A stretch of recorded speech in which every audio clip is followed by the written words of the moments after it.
I was 18 at the time. I'd just graduated high school, and what was probably a really exciting and memorable time for most people was a stressful race against time for me.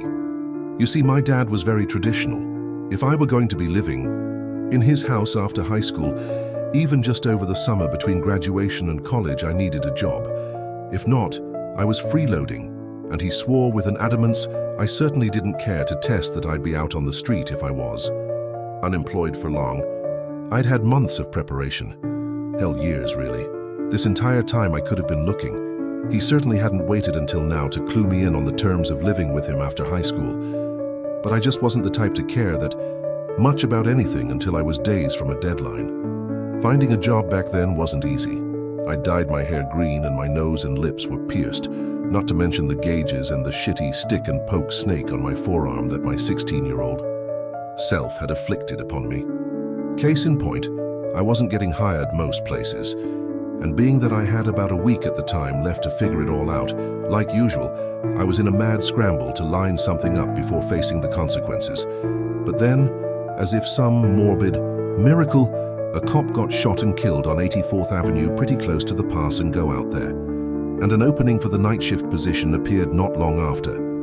The pass and go and 84th Avenue as a whole had a pretty bad reputation. See, 84th was one of the only roads in town still unpaved at parts, namely the north end shortly after the pass and go, and it wound along a pretty deep drainage ditch where no guardrails had ever been built, even after decades of complaints. There was a particularly tight bend up the road where a lot of drunk drivers and speeding teens learned that they were not in fact invincible, some of them even taking that lesson to the grave with them, and the lack of streetlights just made it all the more dangerous, but those were just the logical concerns. In a tiny town like mine, people are bored enough to run with sensational bullshit, and so 84th could never just be a dangerous road with poor construction and lack of safety measures to blame, but was instead cursed and haunted. People died. There so often not because it was just a hazardous roadway, but because it was bloodthirsty, evil. People's reception went out on the road, not because it was essentially the furthest you could be from town, but because some malicious entity wanted you isolated. Death-themed accessories. You get it. The woods beyond the ditch were even worse. On 3 occasions since the turn of the century, bodies were found out there, 1 a suicide and 2 in shallow graves. And in a town as small as mine had been, that's a pretty sizable number. For a criminal, though, it only made sense to bury them there. Again, this place was basically abandoned and totally secluded. Really, the only other people that far northwest of town were the wages at the pass and go, and they weren't getting paid enough to be on the lookout for anything. Not to mention, they had their own weirdness to deal with. All sorts of strange and illegal activities happened in that pothole-ridden parking lot, and why wouldn't it? That place was the last beacon of humanity's presence in the town for miles, until you got to 90th Street, the main road shooting off from the highway, so anyone working there had enough going on at their own doorstep and wouldn't be paying any attention to cars pulled off on the side of the road with mysteriously heavy duffel bags in the trunk. Suffice it to say, once the position opened, I was the only person in town out of options enough to drop off an application. And wouldn't you know it, I was scheduled to start 2 days later. I picked it up quick. The job was easy, and though at first I was shadowing a guy that by all accounts could have been undead, I was left to my own devices a week later. To be honest, I actually kind of liked the job at first. 10 p.m. to 6 a.m. were pretty standard hours of consciousness for me anyway, and working the graveyard shift finally gave me an excuse to sleep in until 3. It was dead most nights. Sometimes, and I'm not exaggerating, I literally didn't see a single customer, and other nights, the goofiness of my interactions with various druggies kept things interesting, but those kinds of nights aren't what this story is about. Cemetery-themed art prints. The first time I remember being pretty confused was only 2 weeks after I'd started the job. I was pretty stoned at the time, so I tensed up when I saw a cop walking toward the door, but I wasn't complacent enough to blaze it before work without eye drops for fear of these exact situations. Not so much worried about getting arrested, but about what my dad would do to me. I also had a little bit of a heads up in the form of a faulty open sign in the window, The neon would pretty often flicker or dim for some reason when people were coming up to the door. I really couldn't tell you why it happened, but when I was totally fucking off behind the counter, it was my cue to act natural for a minute. And since a bunch of random bullshit was stacked up on the side of the counter, to my left, facing the parking lot and the pumps, I couldn't ever see out the windows unless I was actively looking over it. So needless to say, whatever was wrong with that sign certainly wasn't something I was going to try and get fixed. When the cop walked in, I sort of leaned back as casually as possible and tried to make small talk with him so his mind wouldn't wander anywhere else. "See any crazies?" I inquired. "Not yet," he answered, perusing the energy drinks like a selection of fine wines. He sounded pretty bored, and I hoped that that wasn't an indication that he was looking for something to do. "Well, lucky you," I chuckled. "Can't say the same myself." "Yeah?" He settled on a sugar-free monster. He walked over to the counter, and I remember thinking he was either a new guy or one of those officers that just never stopped being motivated, going off his short hair and fresh fade. Though judging off how young he looked, definitely early 20s, I was going with the former. These were the worst types of cops from my experience. They're always looking for a way to stand out to their higher-ups. "Yeah," I continued. "Saw a lady sleeping in a shopping cart out back. I asked her why the shopping cart, and she said she learned from a TV show that you should never sleep on the bare ground." "You learn something new every day," I smirked. "That actually happened last week, but who's counting?" "Pfft," he actually smiled slightly. "Weirdos, man." "Yeah. Will that be all?" "Yeah, $3.29. He tapped his card on the reader, and while the sale processed, I remember actually feeling slightly concerned for the guy. I wasn't a big fan of cops, but one of them had died around here recently after all, and just talking with this guy face to face sort of humanized him to me. As he cupped the top of the drink and slid it off the counter, I said, "Stay safe out there." He glanced at me and raised an eyebrow. "You know something I don't?" "Nah, just, that cop that got shot out here a couple weeks ago." "Huh?" I just stared at him. "Listen," he peered at my name tag for a second. "Carter, you can't believe everything you hear about this place, 84th Avenue. It's just a street, man. Most of what you hear about this place is embellished or even totally made up." Yeah, all right. Well, have a good night, officer." I paused, squinting at his name tag back. "Brady." He walked off into the night, his energy drink in his hand. At the time, I didn't give that interaction a whole lot of thought. I learned most of my news from memes, and it was definitely possible I'd been wrong. Unlikely, but possible. But over time, stranger things began to occur, and I'm not talking about druggies sleeping in shopping carts. I began to pick up on an anomaly with the neon sign. See, it actually didn't flicker very often. It seemed to at first, but after getting caught off guard multiple times by random people coming in, I realized I couldn't trust it as much as I thought I could. Yet strangely, though it seemed inconsistent, I realized it always blinked and dimmed for certain people. There was this lady that would come in about once a week and buy a scratch-off ticket.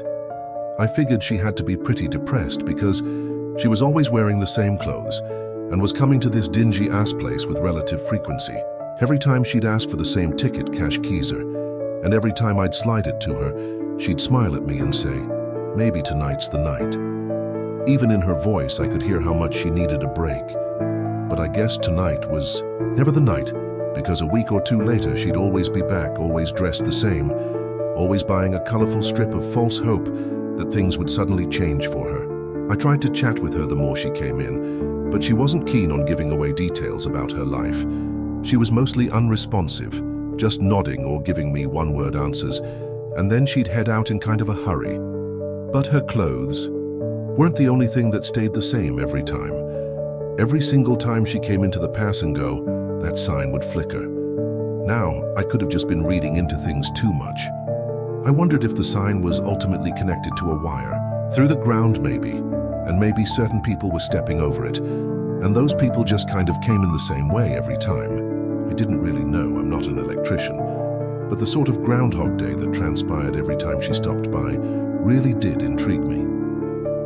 Then, one night in early July, I had another curious experience. I was listening to some podcast about ayahuasca, and contemplating if I'd ever take the plunge when the green flicker of my inconsistent early warning system caught my attention. And when my eyes trailed from the neon sign and over the merchandise on the counter to the pumps out in the dark beyond, I saw a guy pumping gas into his truck, probably in his mid-30s. He had this really gruff look on his face, but I wouldn't have paid it much mind except for the fact someone was with him, a girl about my age. While he was by the pump, she was heading into the store. She had black hair down to about her shoulders and these big brown eyes. Her skin was kind of pale, like she probably didn't get out much, and she wore skinny jeans and a grey top. As soon as I noticed her approaching, I stepped back from the window. I definitely didn't want to creep her out by being seen peeking over the counter through the glass. She came in, and as the chime above the door rang, I couldn't help but glance at her as she beelined to the snacks. She was cute, and I was considering flirting with her at first, but then I glanced over the counter again at the guy in the parking lot, presuming him to be her big brother or dad or something. I didn't want to piss him off, so I decided to keep it casual. She was over by the coolers on the back wall the next time I found her, not looking my direction while she scanned our selection of sports drinks. Then she grabbed a red Gatorade and came walking up to the front. She put the drink and a bag of classic Lays on the counter, and when I noticed it was almost 4 in the morning, I couldn't help but inquire, "What's got you out so late?"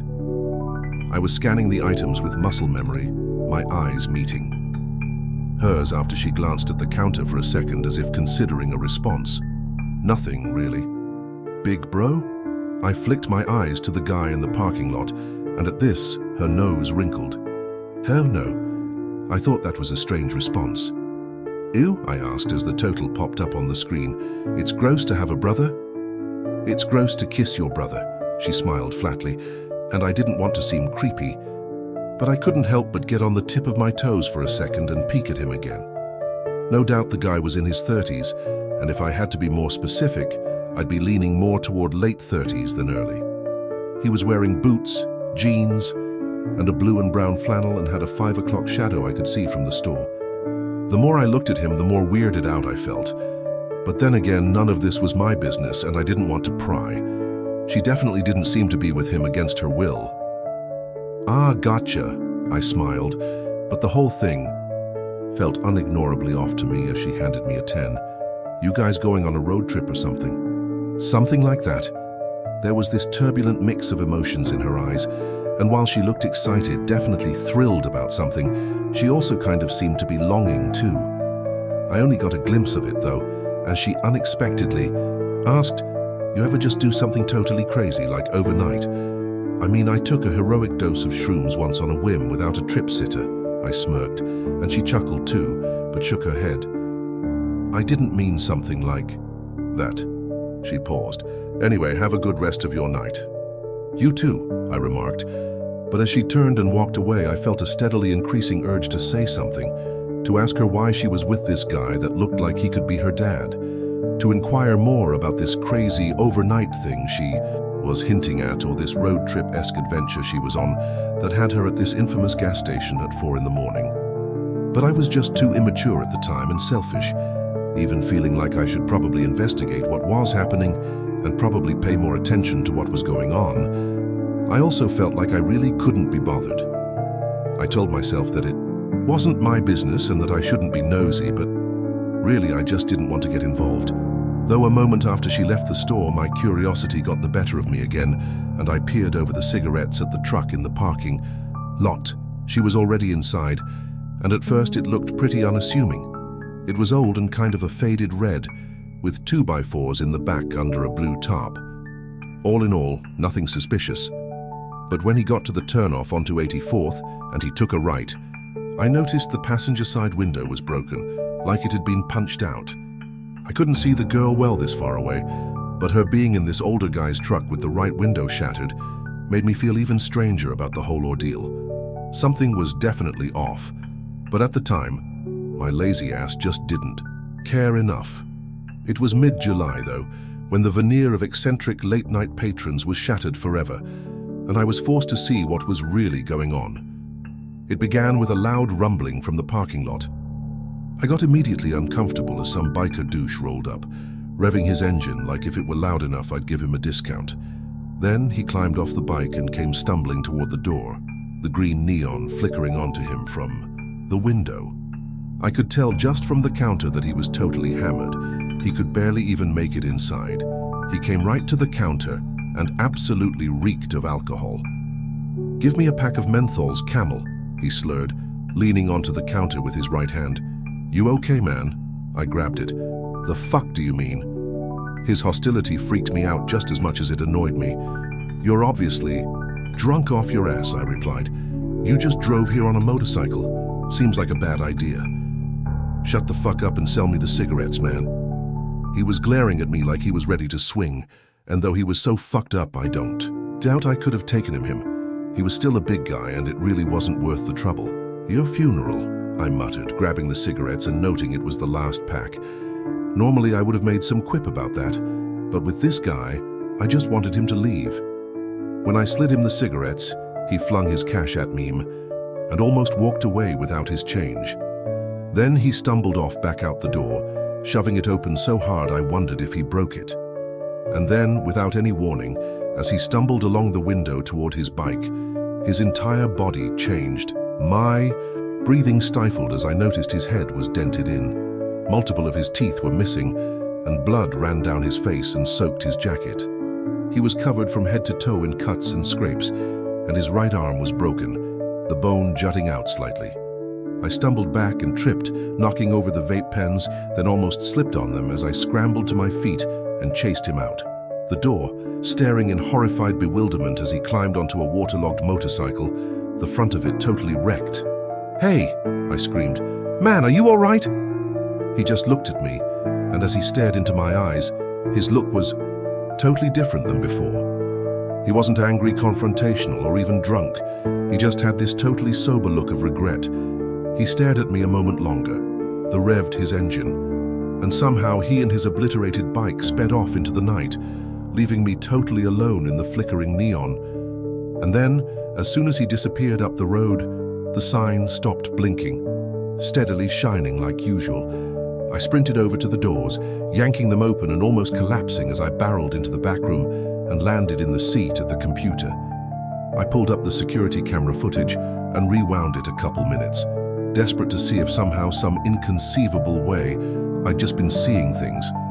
But though I was willing to believe he wasn't actually injured and it was somehow all in my head, I wasn't at all prepared for the sight of me just talking to the empty air. That's right, the guy never even came in at all. I rewatched my harsh reaction to the absent revving of his engine, my eyes following nothing walking along the window to the door that never opened. Then I realized that I'd never actually grabbed the pack of menthols. My hand stopped over it and handed nothing to no one. It was the same thing for the cash register. And then, at last, I watched myself stumble back and fall, flinging shit everywhere in a panic. I ran out the door, screaming into the night, but only I was there. It filled me with a terror so paralyzing I almost just left right then and there. I sat there at the desk for a moment, shaking. Was I hallucinating? I'd heard you can get permanent schizophrenia-like psychosis from psilocybin, but this was the first and only time I'd ever hallucinated, when not on the shit. And as I just stared at the monitor unblinkingly, shaking in place, I really couldn't tell what was more horrific, if I hadn't really seen that, or if I had. But then, my eyes gravitated to the one part of my memory that was corroborated by the cameras, the neon. It was dim, and as I unpaused the video, I watched it continue to flicker, all the way until my eyes turned to the end of the 84th that I could see, and as soon as they did, it shined like normal again. I rewound the footage again, and sure enough, as soon as I began to react to the phantom motorcycle, the sign started flickering. It flickered the whole time throughout that whole interaction, until the biker was gone. So I wasn't crazy. Something suggested there was more going on than me just losing my shit. But then, what the hell had just happened? I didn't even go back to the front as I began racking my mind for all the other times the sign had flickered. And instantly, I recalled the scratch-off lady. I quickly Googled 84th Avenue deaths, thinking that maybe I could identify some of these people, but the first thing that came up was the police officer shooting. Then my jaw dropped as I stared into the memorialized eyes of Officer Brady. I could barely sit still, as his eyes looked back at me from the computer screen, the same officer I had spoken to just a month ago who didn't know about any officer shootings in the area. Because he was the officer that would be shot. I kept looking, and before long I found the scratch-off lady. She was some lonely, divorced woman who committed suicide in the woods a couple miles north of here in 2011. And the biker had crashed into the ditch right off the bend 3 years ago, one of many drunk drivers that didn't react to the turn in time and went face first into the canal. I screamed as the chime above the door sounded, and I heard someone spin around at the front of the store, startled by my reaction. I scrambled to my feet and walked up front, freezing as my eyes met those of Officer Brady's, glinting in the flickering neon. "You good?" He seemed to be both concerned and frustrated. I just stared at him, totally unable to speak. "Yeah. You on something?" He peered. "No." He looked at me a little longer, but then he walked his immortalized path through the gas station, his gaze drifting over the cooler of energy drinks. I couldn't help but stare right at him, utterly wordless as he moved in almost the exact same way as he had back in June, at last grabbing that same sugar-free monster. Then he walked to the counter, and my hands were shaking as I took the drink from him. "Hey," he looked at me. "You all right?" I stared into the eyes of the dead man. "Personal stuff. Is something going on?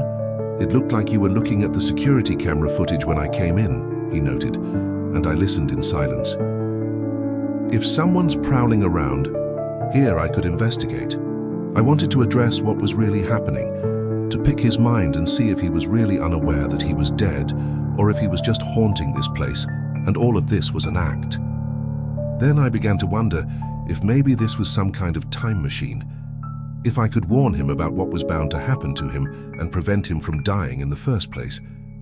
But as I recalled the biker's corpse mounting his waterlogged Harley, I came to the conclusion that nothing I said to this visage of the officer was going to save his life. And I further waged, as soon as he walked out that door, he'd be a corpse too. "You there?" He waved his hand in front of my face. "Talk to me, kid. You look like you've seen a ghost." I almost laughed. "Yeah, I'm fine." I slid him his drink. "You gonna tell me the total?" "It's free tonight on me. Have a good one, Officer Brady."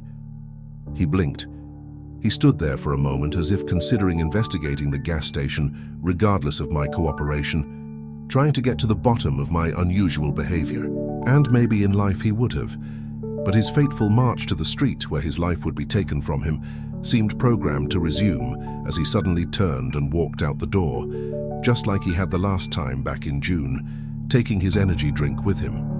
I followed him outside, standing beneath the fluctuating sign as my eyes fell onto the exit wounds in his back, the red streaks oozing from the holes in his uniform. I felt like I could cry at the sight of it. Advertisements. I walked back inside and had made my mind up to quit then and there. I wrote up a note and left it in the manager's office. Then I locked the place up and left the key under the propane cylinder exchange out front, about to text my morning relief where the key was when I froze.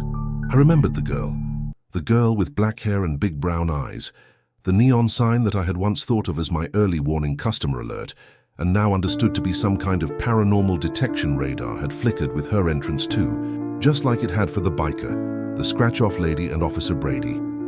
In that moment, I became weirdly consumed with this desire to know what had happened to her.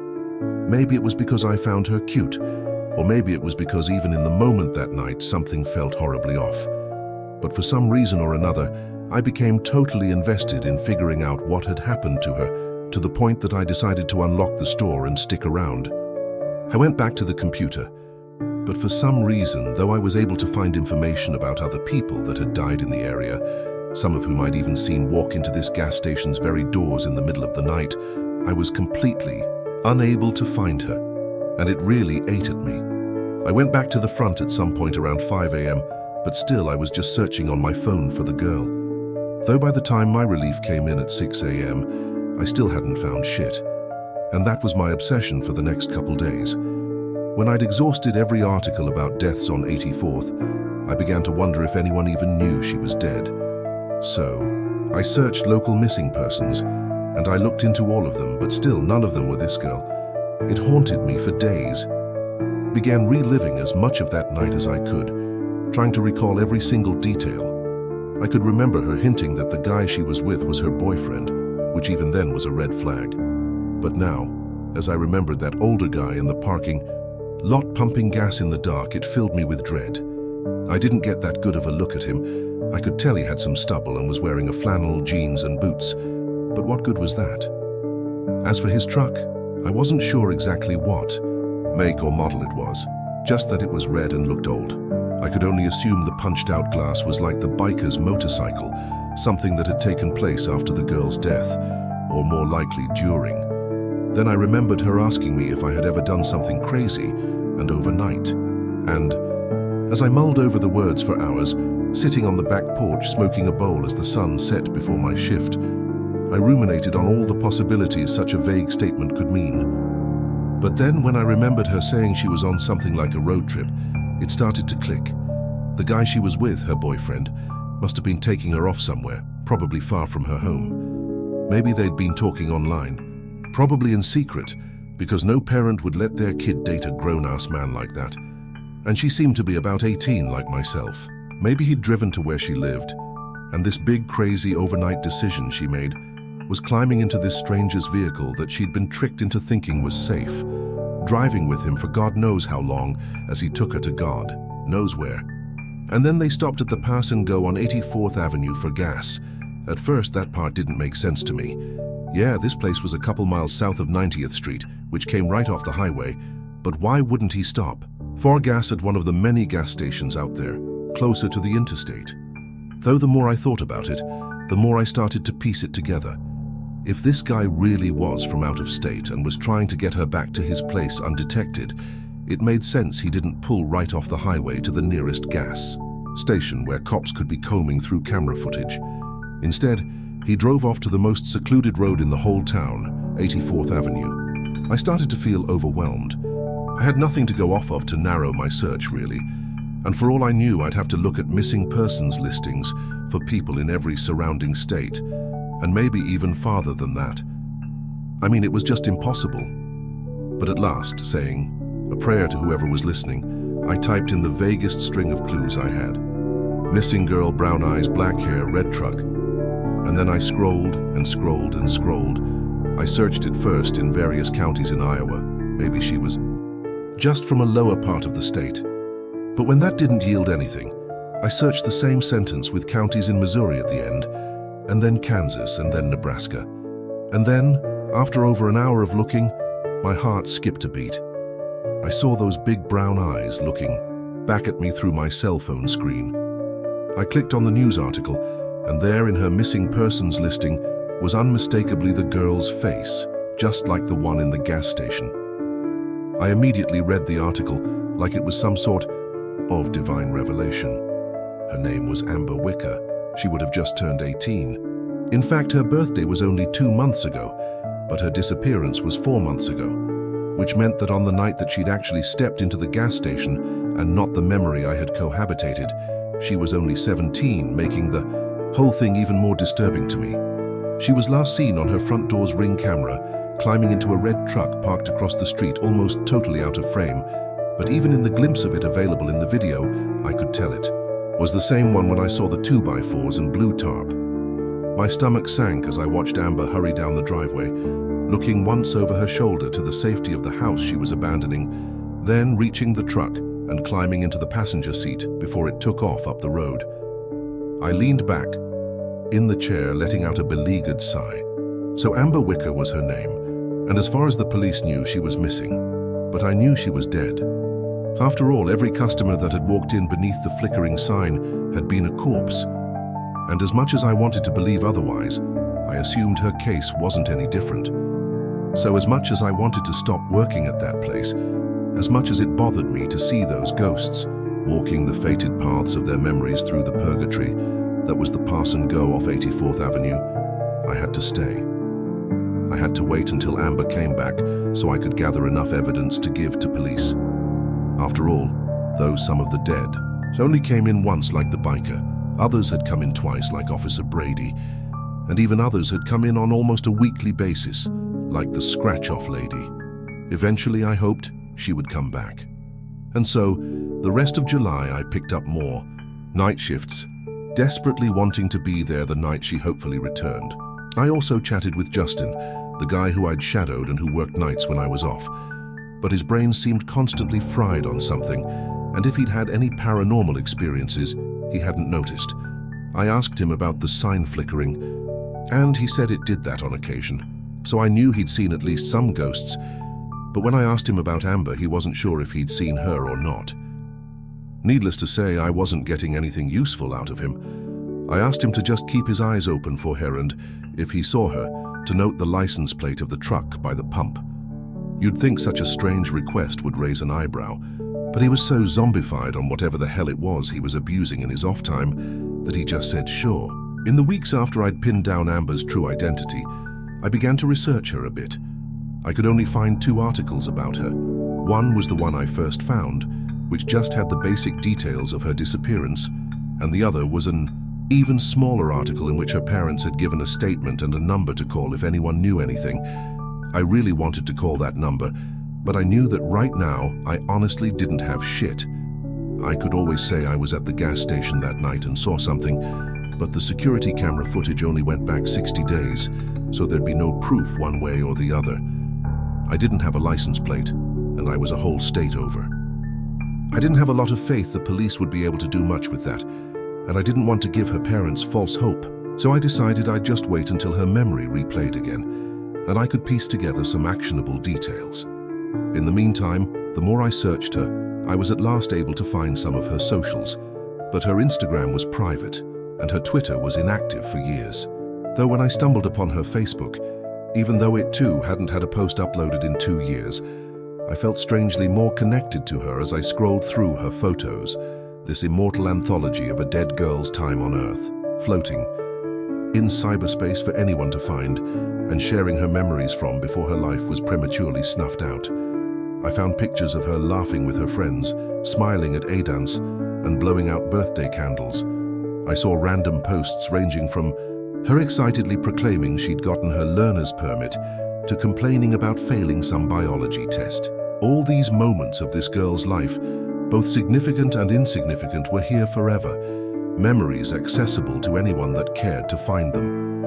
And really, her appearance at the gas station wasn't much different, though that memory was supernatural. Unfolding in real time over a real place, it was, in essence, the same. Just some moment of her existence that unaffiliated people such as myself were able to witness.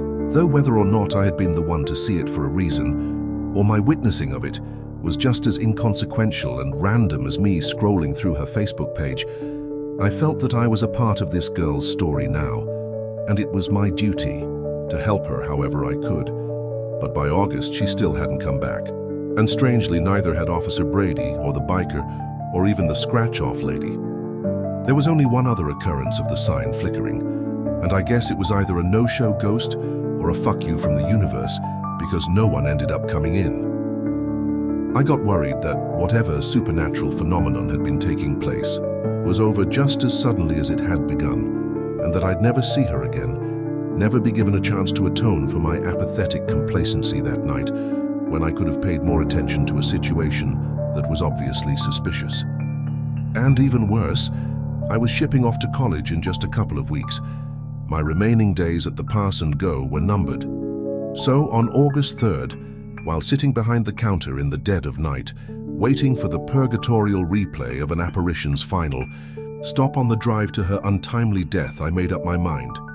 If she didn't come in tonight, then tomorrow I'd take matters into my own hands. It dawned on me that Amber must have died nearby here. The only ghosts that ever walked into this gas station were those that had died on 84th Avenue, and that was true for Officer Brady, who had been shot just down the road, the biker who had crashed into the canal by the bend, the scratch-off lady who had hanged herself in the woods, and all the others I'd seen walk through those doors beneath the flickering green glow. And though I had no idea where to look, I had one thing to go off of. I'd seen the truck turn right at the turnoff.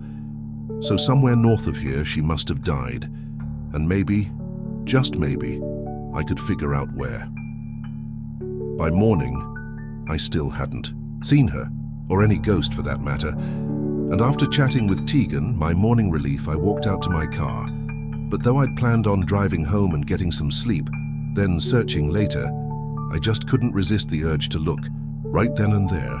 And so in my pass-and-go uniform and all, I walked over to the turnoff where I'd seen that phantom truck head right, and then did the same, walking north up the road.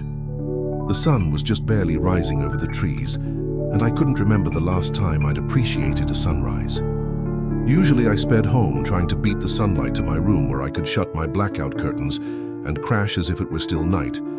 Then I'd wake up at 3 or 4 in the afternoon. But this morning, moving slowly up the road along the canal and constantly scanning for anything out of the ordinary, I couldn't help but enjoy the orange glow above the trees. By the time I'd walked about 2 miles, the sun was fully above the horizon, and cars were starting to sparingly appear on 84th, though admittedly not many, as this wasn't the most direct route to anywhere in town, except the pass and go.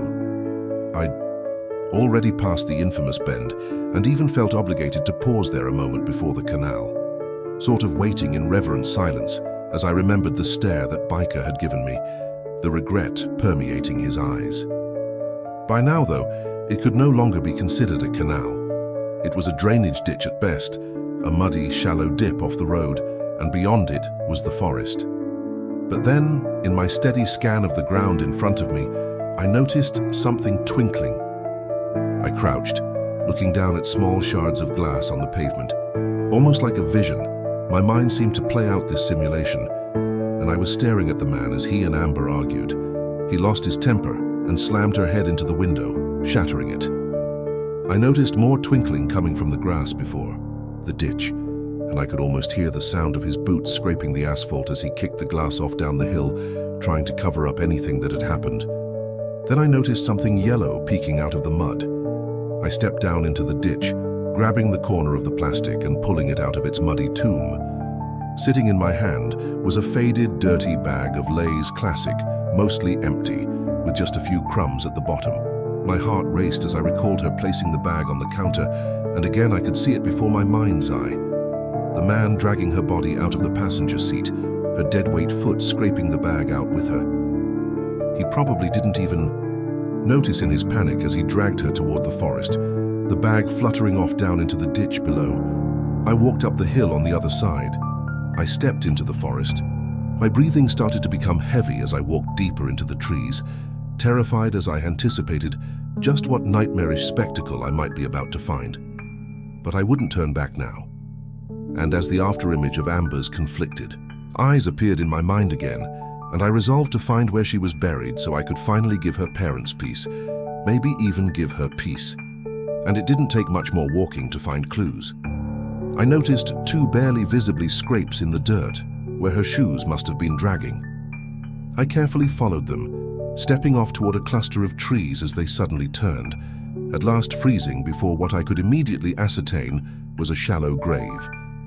The grass all around it was undisturbed, but here, in just this plot, was a clump of uneven earth.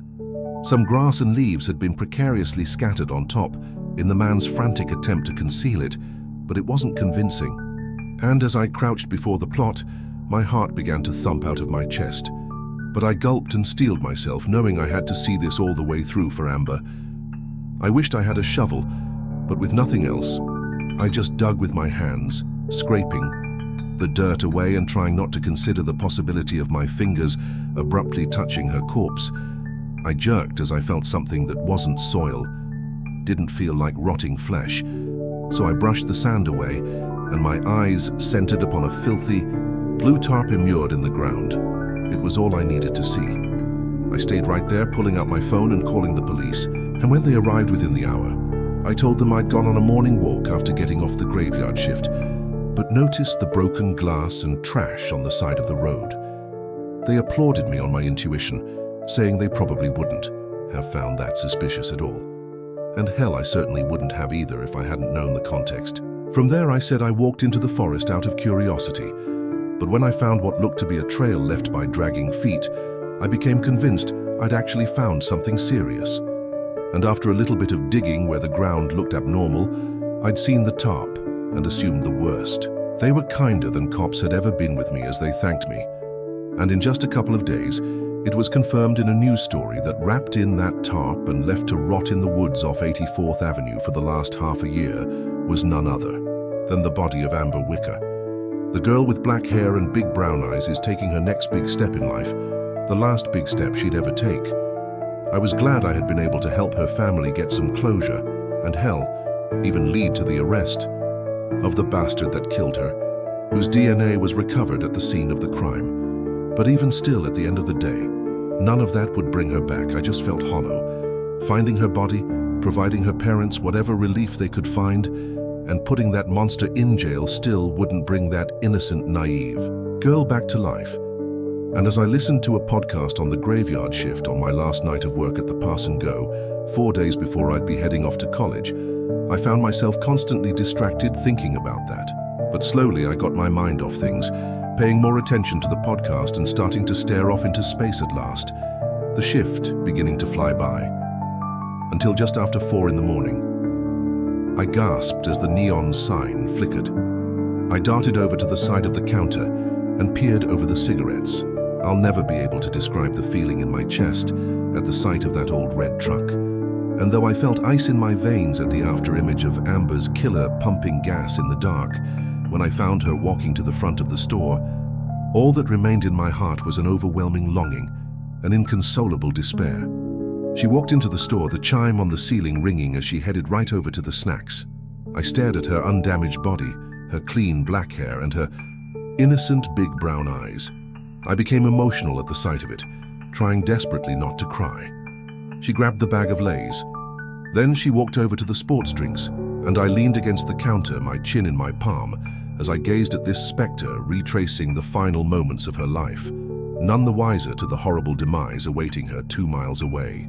She grabbed a red Gatorade, then walked over to me, and I felt breathless as she approached, unsure of what I'd even say. "Whoa, you all right?" She looked at me, and I must have been hiding how I felt even worse than I realized. "Yeah, I'm fine," I lied, scanning the items like a robot. I cleared my throat. "What brings you out here this late?" "Nothing really." The total came up on the screen. "Big brother?" he simply asked, nudging my head toward the heartless man in the dark. "You? No. It's gross to have a brother." I must have asked the question differently this time, because she stared deeper at me, asking again, "You sure you're okay, dude?" God, I wanted so badly to tell her to run, to just get the fuck out of here, to never go near that man again. I wanted to tell her that she was about to die, that he was her murderer, and that these were the very final minutes of her life. But this was not a time machine. It was no different than that Facebook page from years ago, just a memory inexplicably suspended in time, just a brief expression of her existence that was as ephemeral an experience as her time on Earth. And nothing more. "Can I ask you something?" She raised an eyebrow. "Sure. Have you ever done something totally crazy? Just overnight?" She blinked wildly, visibly taken aback by the words. "Yes, actually," she murmured. "Yeah, I have. Why do you ask?" I shrugged. "No reason." "What about you?" "Yeah, I did once. I had this weird inkling to follow a trail into the woods, and I found a body, called the police and reported it." "Creepy," she remarked. I let out a long sigh, handing her the stuff. "Hey, this is on me tonight, all right?" "Oh, sure. How come?" "You just look like a friend of mine," I smiled hollowly. "A friend I haven't seen in a while. Anyway, it's my treat." "Well, all right. Thanks." She took her unceremonious last meal, then turned over to the door, walking toward the oscillating neon. "Have a good rest of your night, Carter." She glanced at my name tag, smiling slightly at me. It broke my heart. "You too, Amber." "Huh?" I said, "You too." She stood there a moment, as if debating whether or not she'd heard me right the first time. Then she turned around and walked outside. But I couldn't just sit there, and before I knew it, I was running around the counter, shoving the doors open and stepping outside. I bit my tongue at the gash on the back of her head, the blood dripping down her hair and onto the back of her top. I had guessed that that had been the cause of her death, but evidently I was wrong, because as she turned back toward me, I found her blue face and the purplish bruising of a seatbelt around her neck. Her clothes were covered in dirt and blood, and the Lay's bag was empty and faded, mud clumped all over it. The bottle of Gatorade was halfway empty. I trembled as I found her teary gaze, the desperation and regret staining her painfully cognizant big brown eyes, not innocent anymore. "Thank you," she whispered. I couldn't possibly muster a response. And then Amber turned, the afterimage of her corpse climbing into the passenger side door of her murderer's truck. I remained frozen in place, my eyes following every last fleeting second of Amber's existence as the taillights glowed and the engine hummed. Then the truck pulled off, pausing at the turnoff.